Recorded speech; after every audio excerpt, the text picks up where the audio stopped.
दोस्तों, स्वागत है एक बार फिर आप सभी का अपने चैनल में। कहानी शुरू करने से पहले दोस्तों, आपसे एक छोटी सी गुजारिश है। अगर आपको कहानी अच्छी लगे तो वीडियो को लाइक करें और चैनल को सब्सक्राइब जरूर करें ताकि हमारी नई कहानी आप तक आसानी से पहुंच सके।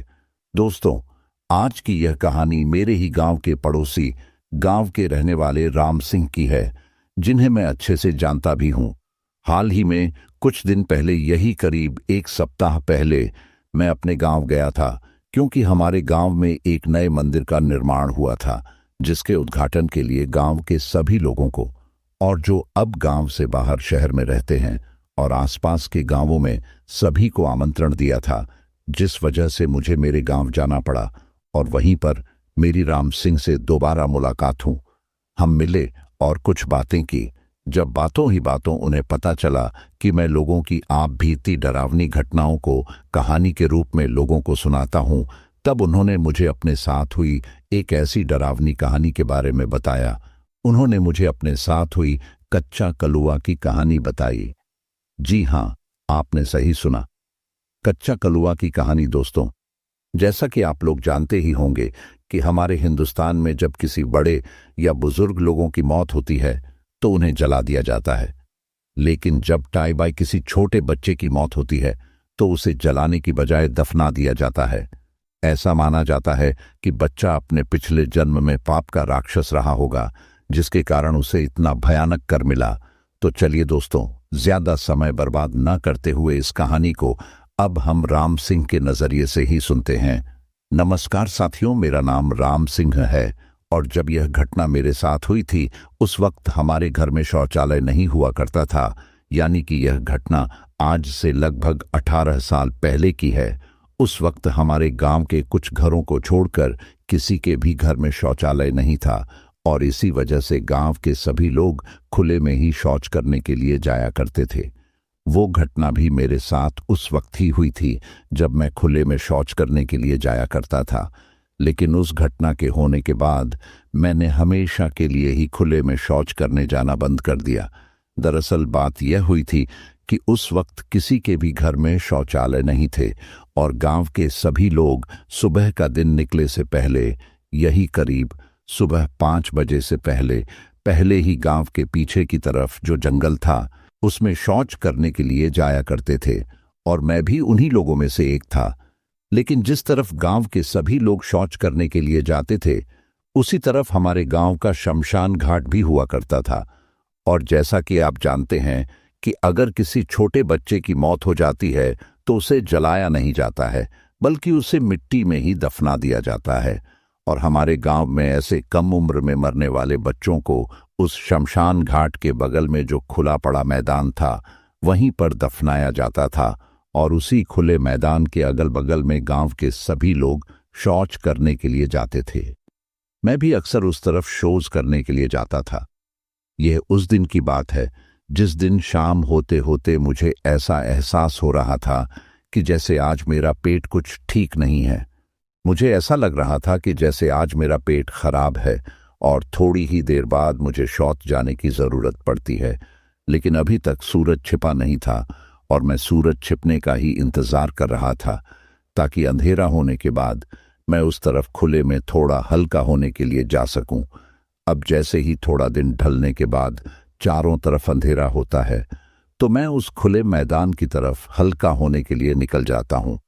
जब उस टाइम में उधर हल्का होकर आता हूं तो उस वक्त तो मुझे कुछ नहीं होता है, लेकिन रात का खाना खाने के थोड़ी ही देर बाद मुझे फिर से ऐसा एहसास होता है कि मेरा पेट खराब हो गया है और मुझे एक बार फिर से बाहर जाकर आना पड़ेगा। उस वक्त जब मैंने घड़ी में टाइम देखा तो रात के लगभग 11:30 रहे थे और गांव में चारों तरफ बिल्कुल सन्नाटा छाया था। इसीलिए मैं उस सन्नाटे के बीच ही गांव के उस कच्चे रास्ते से होते हुए अब उस शमशान घाट के बगल में उस मैदान की तरफ हल्का होने के लिए जाता हूं। अक्सर गांव के सभी लोग उस खुले मैदान को पार करके आगे जंगल की तरफ जाया करते थे, जिस मैदान में छोटी उम्र में मरे हुए बच्चों को दफनाया जाता था। लेकिन उस दिन मैदान से आगे जंगल की तरफ जाते हुए मुझे जंगल की तरफ देखकर थोड़ा डर भी लग रहा था। और उस वक्त कुछ जरूरत से ज्यादा ही मेरा कुछ प्रेशर भी बन रहा था। उस वक्त मैं उस मैदान के बीचों बीचों से गुजर रहा था। तभी मैंने सोचा कि मैं तो यहीं पर हल्का हो लेता हूं। हल्का होने में क्या दिक्कत है, और यही सोचकर अब मैं वहीं पर बैठकर शोज करने लगता हूं। अब जैसे ही मैं शोज करके वहां से उठा और अपने घर की तरफ जाने लगा, उसी वक्त से मुझे कुछ अजीब सा एहसास होने लगा था। वहां से उठने के बाद जब मैं अपने घर की तरफ जा रहा था तो मुझे ऐसा एहसास हो रहा था कि जैसे मेरे पीछे कोई दूसरा इंसान चल रहा है। लेकिन जब मैंने मेरे पीछे मुड़कर देखा तो वहां पर मुझे कोई भी दिखाई नहीं देता है। लेकिन जैसे ही मैं फिर से चलने लगता हूं तो मुझे मेरे कदमों के साथ साथ किसी और के कदमों के होने की भी आहट सुनाई देती है, क्योंकि उस पूरे मैदान में जंगल के पेड़ों के सूखे हुए पत्ते बिखरे पड़े थे, और जब उनके ऊपर कोई चलता था तो उनकी एक अजीब सी आवाज होती थी। और उस आवाज की वजह से ही मुझे ऐसा लग रहा था कि जैसे मेरे पीछे कोई और भी चल रहा है। मैंने एक दो बार तो पीछे मुड़कर देखा, पर मुंह मुझे जब कोई भी दिखाई नहीं दिया तो मैंने सोचा कि शायद यह मेरे मन का वहम होगा। और फिर वह जगह भी ऐसी ही थी कि वहां पर किसी के मन में कुछ भी वहम उत्पन्न हो सकता था, क्योंकि उस वक्त मेरे चारों तरफ रात का घना सन्नाटा, और जहां तक भी नजर जा रही थी वहां तक सिर्फ मुझे अंधेरा ही दिखाई दे रहा था। इसीलिए मैंने सोचा कि ऐसे माहौल में तो हर कोई डर जाए। तभी मैं उस चीज को नजरअंदाज करके फटाफट अपने घर आ जाता हूं। जब मैं अपने घर वापस आया और बिस्तर पर लेटते वक्त मैंने फिर से जब घड़ी में टाइम देखा तो उस वक्त तक रात के लगभग 12:15 थे। उसके बाद मैं अपने ऊपर पर चादर डालकर सो जाता हूं। क्योंकि उस वक्त गर्मियों का टाइम था तो घर के सभी लोग बाहर आंगन में ही चारपाई डालकर सोया करते थे, और उस वक्त मैं भी मेरी चारपाई पर घर के बाहर आंगन में ही सो रहा था। अभी मैं मेरे मुंह पर चादर डालकर सोने की कोशिश कर ही रहा था कि तभी मुझे ऐसा एहसास होता है कि जैसे मेरे बिस्तर के बेल में कोई खड़ा है। यह ठीक वैसा ही एहसास था जैसा उस खुले मैदान की तरफ से शौच करके आते हुए मुझे लग रहा था कि जैसे कोई मेरे पीछे चल रहा है। ठीक वैसे ही अब मुझे ऐसा एहसास हो रहा था कि जैसे कोई मेरे बिस्तर के बगल में मेरे सिरहाने की तरफ खड़ा हुआ है। अब मैंने चादर ओढ़े ओढ़े ही मेरे मन में यह सोचा कि शायद यह मेरे मन का वहम होगा, और अब मैं मेरी आंखों को जोर से बंद करके सोने की कोशिश करता हूं। लेकिन पता नहीं, फिर भी मुझे बार बार ऐसा लग रहा था कि कोई तो है जो मेरे बगल में खड़ा है। तभी मैं अचानक से उठकर खड़ा होता हूं और मेरी चारपाई के चारों तरफ देखता हूं, लेकिन मुझे वहां पर कोई भी नजर नहीं आता है। मेरे से थोड़ा दूर आंगन में मेरे घर के लोग ही सो रहे थे, लेकिन उनमें से तो कोई भी जगह हुआ नहीं था। वह सभी तो गहरी नींद में सो रहे थे। उसके बाद मैं भी फिर से अपने मुंह पर चादर डालकर सो जाता हूं, लेकिन इस बार मुझे कुछ अलग ही एहसास फिर से होने लगता है। अब मुझे ऐसा लग रहा था कि जैसे मेरी चारपाई के नीचे कोई लेटा हुआ है, और उसके होने का एहसास लेटे हुए मुझे मेरी पीठ पर बार बार हो रहा था। मुझे ऐसा लग रहा था कि जैसे कोई बार बार नीचे से मेरी चारपाई को छू रहा हो। तभी मैं मन ही मन सोचने लगा कि आज आखिर मेरे साथ यह हो क्या रहा है। लेकिन फिर भी मैं उस चीज को नजरअंदाज करके फिर से सोने की कोशिश करता हूं। लेकिन तभी मुझे 2-3 बार ऐसा लगता है कि जैसे कोई बार बार नीचे की तरफ से मेरी चारपाई को छू रहा है, और उसकी वजह से मेरा शरीर भी हिल रहा था। तभी मैंने मेरे ऊपर से चादर को हटाया और उठकर चारपाई के नीचे झांक कर देखा, लेकिन मुझे कोई भी दिखाई नहीं देता है। अभी यह सब हो ही रहा था कि तभी अचानक मेरे पेट में फिर से गड़बड़ होने लगती है, और मुझे फिर से ऐसा लगता है कि शायद एक बार फिर हल्का होकर आना पड़ेगा। लेकिन जब मैंने घड़ी में टाइम देखा तो उस वक्त रात के फिक्स 1 बज रहे थे। तो समय को देखकर मेरे अकेले की बाहर जाने की हिम्मत नहीं होती है, और मैं चुपचाप मेरे पेट में जो भी गड़बड़ हो रही थी उसको दबाकर फिर से चारपाई पर लेट जाता हूं। लेकिन जैसे ही मैं चारपाई के ऊपर लेटता हूं तो मुझे एक बार फिर से बार बार यह एहसास होता है कि मेरी चारपाई के नीचे कोई ना कोई तो है। तभी मैंने सोचा कि मैं इस बार आराम से उठकर चारपाई के नीचे नहीं देखूंगा, बल्कि मैं झट से पलटकर अपनी चारपाई के नीचे देखूंगा, ताकि अगर कोई घर का बच्चा मेरे साथ ही मस्ती कर रहा है तो वह भाग नहीं पाएगा और मेरी पकड़ में आ जाएगा। अब मैंने ऐसा सोचकर ही अचानक से पलटकर मेरी चारपाई के नीचे देखा, और जैसे ही मैंने चारपाई के नीचे देखा तो इस बार मेरी हालत बुरी तरीके से खराब हो गई। मेरी आंखें फटी की फटी ही रह गईं और मुझे ऐसा लग रहा था कि जैसे मेरे पेट में जो भी गड़बड़ हो रही है वह यहीं पर साफ हो जाएगी। क्योंकि जब मैंने चारपाई के नीचे देखा तो मुझे मेरी चारपाई के नीचे एक छोटा बच्चा दिखा, लेकिन मेरे डरने की वजह यह नहीं थी कि मेरी चारपाई के नीचे कोई बच्चा था, बल्कि मेरे डरने की वजह यह थी कि उस बच्चे का चेहरा इतना ज्यादा डरावना था कि उसे देखकर एक पल के लिए तो किसी भी इंसान को हार्ट अटैक ही आ जाए।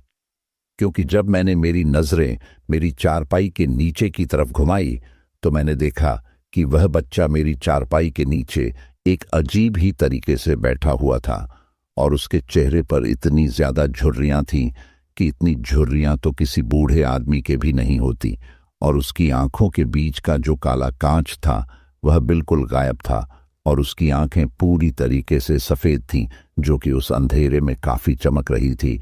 और इसके साथ ही उसके सिर पर किसी बूढ़े आदमी की तरह सफेद बाल थे, और तो और उसके दोनों कान भी नहीं थे। अब उसका ऐसा नजारा देखकर मेरी तो सिट्टी पिट्टी ही गुल हो गई। मुझे समझ नहीं आ रहा था कि मैं अब क्या करूं। मैं चिल्लाना चाहता था, मैं आवाज लगाना चाहता था और अपने घर वालों को जगाना चाहता था, लेकिन उस वक्त में सिर्फ सांस लेने के अलावा और कुछ भी नहीं कर पा रहा था।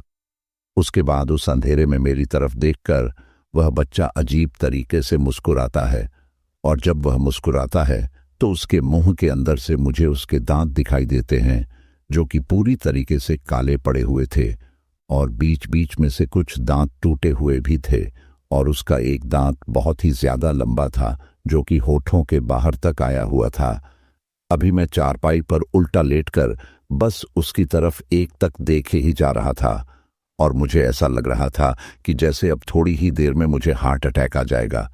लेकिन तभी अचानक से मुझे मेरे कंधों पर किसी के हाथ रखने का एहसास होता है, और मैं चाहकर भी पीछे की तरफ पलटकर यह देख नहीं पा रहा था कि मेरे पीछे कौन है और किसने मेरे कंधों पर हाथ रखा है।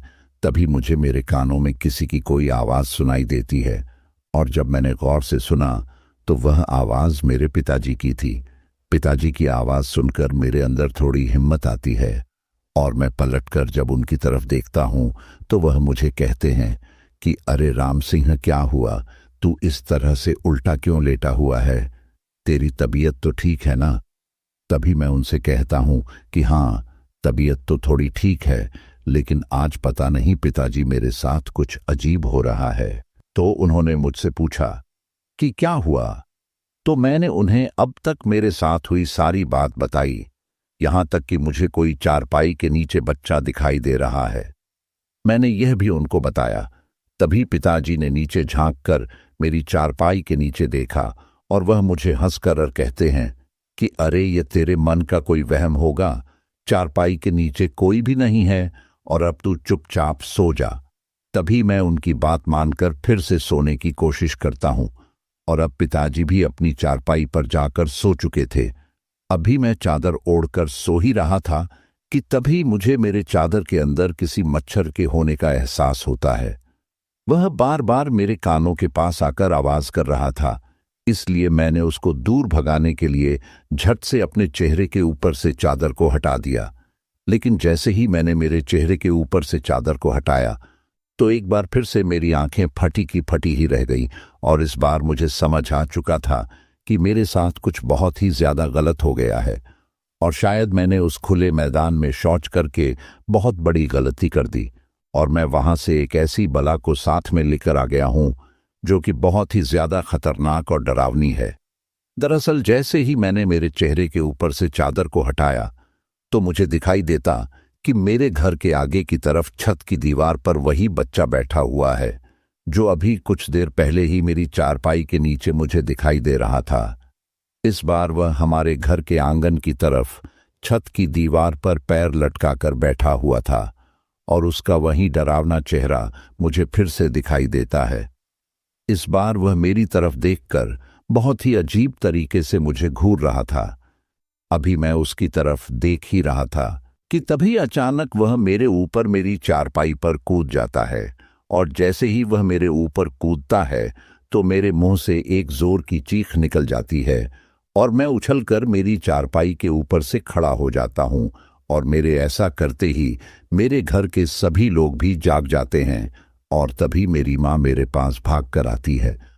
वह मुझसे बड़ी ही बेचैन होकर पूछती है कि क्या हुआ, तो मैंने उन्हें सारी बात बताई। तब तक पिताजी और बाकी घर के सभी लोग भी वहां पर आ चुके थे, लेकिन मेरे पिताजी क्या हैं कि शुरू से ही भूत प्रेत और इन चीजों को बहुत कम मानते हैं, या यूं कहूं कि बिल्कुल ही नहीं मानते। तभी उन्होंने मुझे फिर से कहा कि अरे ये तेरे मन का वहम है, ऐसा कुछ भी नहीं है। तभी मेरी माँ मुझे कहती है कि तू सो जा। मैं तेरे पास ही सो जाती हूं। लेकिन मेरे साथ ऐसा होने के बाद मेरी माँ की चिंता बहुत ही ज्यादा बढ़ गई थी और उस दिन तो मैंने वह रात जैसे तैसे बिताई। फिर दूसरे दिन सुबह होते ही अचानक मेरी माँ मेरे पास आकर मुझसे कहती है कि तू फटाफट नहा धोकर तैयार हो जा, हमें कहीं पर चलकर जाना है। और वह इस बारे में मुझे मेरे पिताजी से कहने के लिए मना करती है। फिर उसके बाद हम दोनों घर पर पिताजी से कुछ और बहाना बनाकर घर से निकल जाते हैं। तभी रास्ते में चलते वक्त मैंने मेरी माँ से पूछा कि आखिर आप मुझे कहाँ लेकर जा रही हो।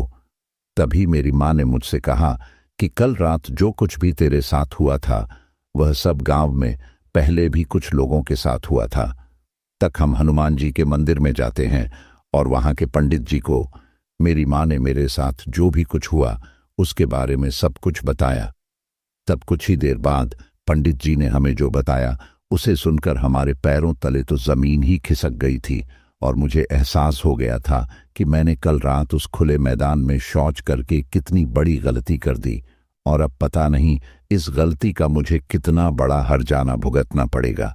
दरअसल उन पंडित जी ने मुझे बताया कि जब मैं उस खुले मैदान में शौच करने के लिए गया था और जहां बैठकर मैंने शौच किया वहीं पर एक मरे हुए बच्चे की कब्र थी जहां उसे दफनाया गया था और अब वह कच्चा कलू उसी वक्त से मेरे साथ होकर मेरे घर पर आ गया है।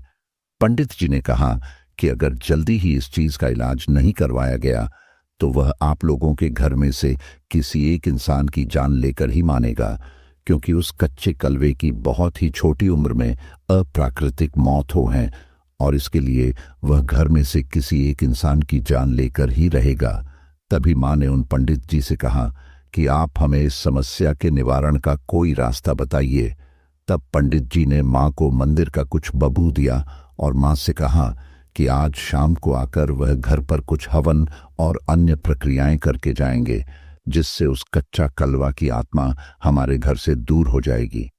इसके बाद मैं और माँ घर पर वापस लौट आते हैं और माँ ने सारी बात घर आकर पिताजी को बताई, लेकिन पिताजी माँ की बात सुनने के बजाय माँ के ऊपर गुस्सा करने लगे और उनसे कहने लगे कि तुम यह क्या फलत की बातें बच्चों के दिमाग में डाल रही हो, असल जिंदगी में ऐसा कुछ भी नहीं होता है।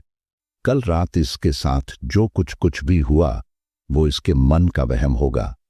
अभी माँ और पिताजी के बीच में यह बहसबाजी चल ही रही थी कि तभी घर के अंदर से मेरा छोटा भाई बहुत तेज और अजीब सी चाल चलते हुए हमारी तरफ आता है और घर आते हुए मेरी तरफ छप मारकर मुझे जमीन पर गिरा देता है और मेरा गला पकड़कर मेरे सीने के ऊपर बैठ जाता है। इसके बाद वह मुझे अजीब सी गुड़ती हुए आवाज में कहता है कि तुझे क्या लगा कि तू मंदिर जाकर आएगा और मुझे पता नहीं चलेगा? मैं तुझे बिल्कुल भी नहीं छोड़ा, मैं तुझे अपने साथ लेकर ही जाऊंगा।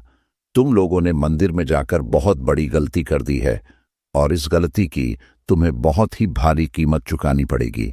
जब यह सब बातें मेरा भाई मुझे बोल रहा था तो उस वक्त उसकी आवाज पूरी तरीके से बदली हुई थी। उस आवाज को सुनकर ऐसा लग ही नहीं रहा था कि यह उसकी आवाज है, बल्कि उस आवाज को सुनकर ऐसा लग रहा था कि जैसे कोई बूढ़ा और बड़ा आदमी बोल रहा हो। अब मैं अपने दोनों हाथों से उससे अपने गले को छुड़ाने की कोशिश कर रहा था और यह सब कुछ पलों में हुआ था। इसके साथ ही यह सब मेरी माँ और पिताजी के सामने ही हो रहा था, जिसके बाद पिताजी ने मेरे भाई को दोनों तरफ से पकड़ा और उसे मेरे ऊपर से हटाया। मेरे ऊपर से हटाते ही मेरा भाई वहां पर अचानक से बेहोश हो जाता है। उसके बाद मैं उठकर खड़ा होता हूं और मेरे पिताजी इसके बाद मुझे कहते हैं कि जाओ एक पानी का गिलास लेकर आओ, क्योंकि उस वक्त मेरा भाई वहां पर बेहोश पड़ा था, तो उसे होश में लाने के लिए पिताजी पानी मंगवा रहे थे। इसके बाद तो पिताजी ने भी इन सब बातों पर यकीन कर लिया था। उन्हें इस बात का यकीन हो गया था कि सच में ही हमारे घर में किसी बुरी आत्मा का साया है। तभी मैं अंदर पानी लाने के लिए चला गया, और जब मैं पानी लेकर वापस आया तो मैंने देखा कि मेरे पिताजी और माँ आपस में बातें कर रहे हैं, लेकिन मेरा भाई वहां पर नहीं है। वह वहां से अचानक से गायब हो गया था। तभी मैंने माँ और पिताजी के पास जाकर मेरे भाई के बारे में पूछा, तो पिताजी ने कहा कि अभी तो यहीं पर लेटा हुआ था, अब कहाँ गया। इसके बाद माँ और पिताजी भी परेशान हो जाते हैं। तभी मैं भी उन लोगों के ऊपर गुस्सा करके उनसे कहता हूं कि आप लोगों ने उसे ऐसी हालत में छोड़ कैसे दिया। अभी मैं सिर्फ पानी लाने के लिए ही तो गया था। तभी पिताजी ने मुझसे कहा कि मेरा तो सिर्फ एक पल के लिए ही उसके ऊपर से ध्यान हटा था। तुम्हारी माँ मुझे कुछ बात बोल रही थी, और इसीलिए मैंने जब अपनी नजरें तुम्हारी माँ की तरफ घुमाई तो उतनी ही देर में तो वह यहां से गायब हो गया, वरना मैं तो उसके पास ही बैठा हुआ था। अभी घर के बाहर आंगन में यह सब चल ही रहा था कि तभी अंदर से अचानक मेरे सबसे छोटे भाई के चिल्लाने की आवाज आती है, और वह हम सभी लोगों को आवाज लगाता है कि जल्दी दौड़कर अंदर आओ। और जब हम लोग दौड़कर अंदर जाते हैं तो सामने का नजारा देखकर हम सभी के पैरों तले जमीन खिसक जाती है, और सबसे ज्यादा तो पिताजी की हालत खराब हो जाती है। दरअसल जब हम लोग दौड़कर अंदर गए तो हमने देखा कि घर के बरामदे में हमारा वही भाई पंखे से फांसी के फंदे पर लटका हुआ है, जो अभी कुछ पल पहले ही बाहर बेहोश पड़ा था।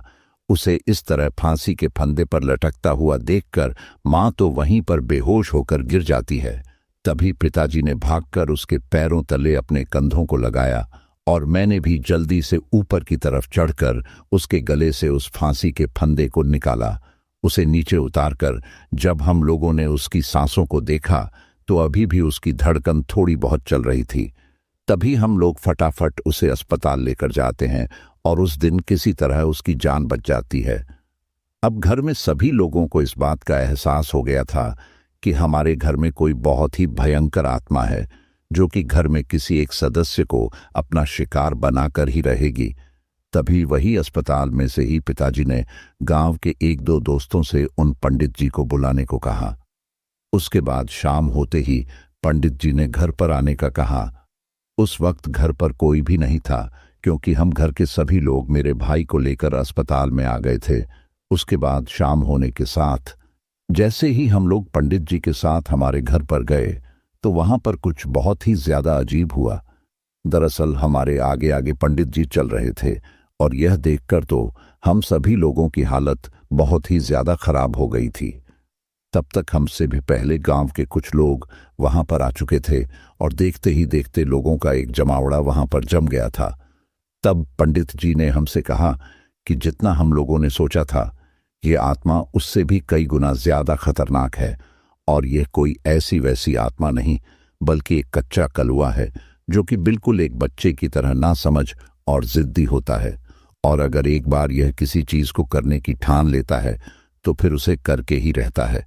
लेकिन अगर हम लोग खुद ही उसे वह चीज दे दें जो उसे चाहिए, तो शायद वह हम लोगों का पीछा छोड़ सकता है, वरना यह कच्चे कलवे की आत्मा तो इतनी ज्यादा खतरनाक और गंदी होती है कि इसे किसी भी मंत्रों के बंधन में नहीं बांधा जा सकता, और न ही किसी की सौगंध देकर पीछा छुड़ाया जा सकता।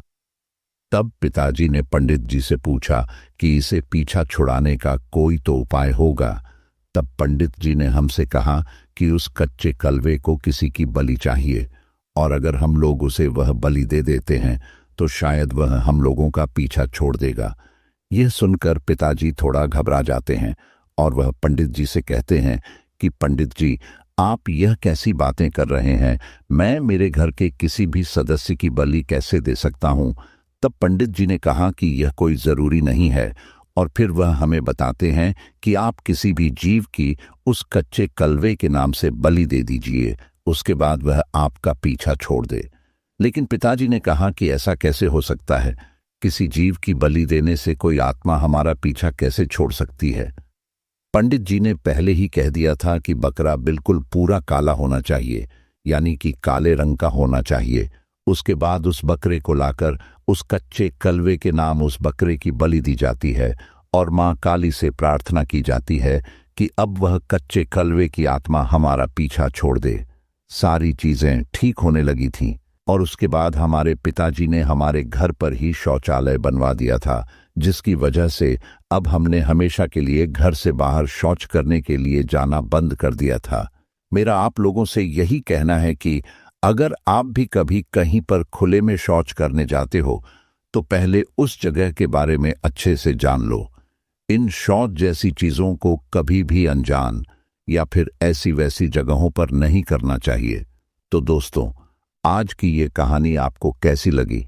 कमेंट करके हमें जरूर बताएं।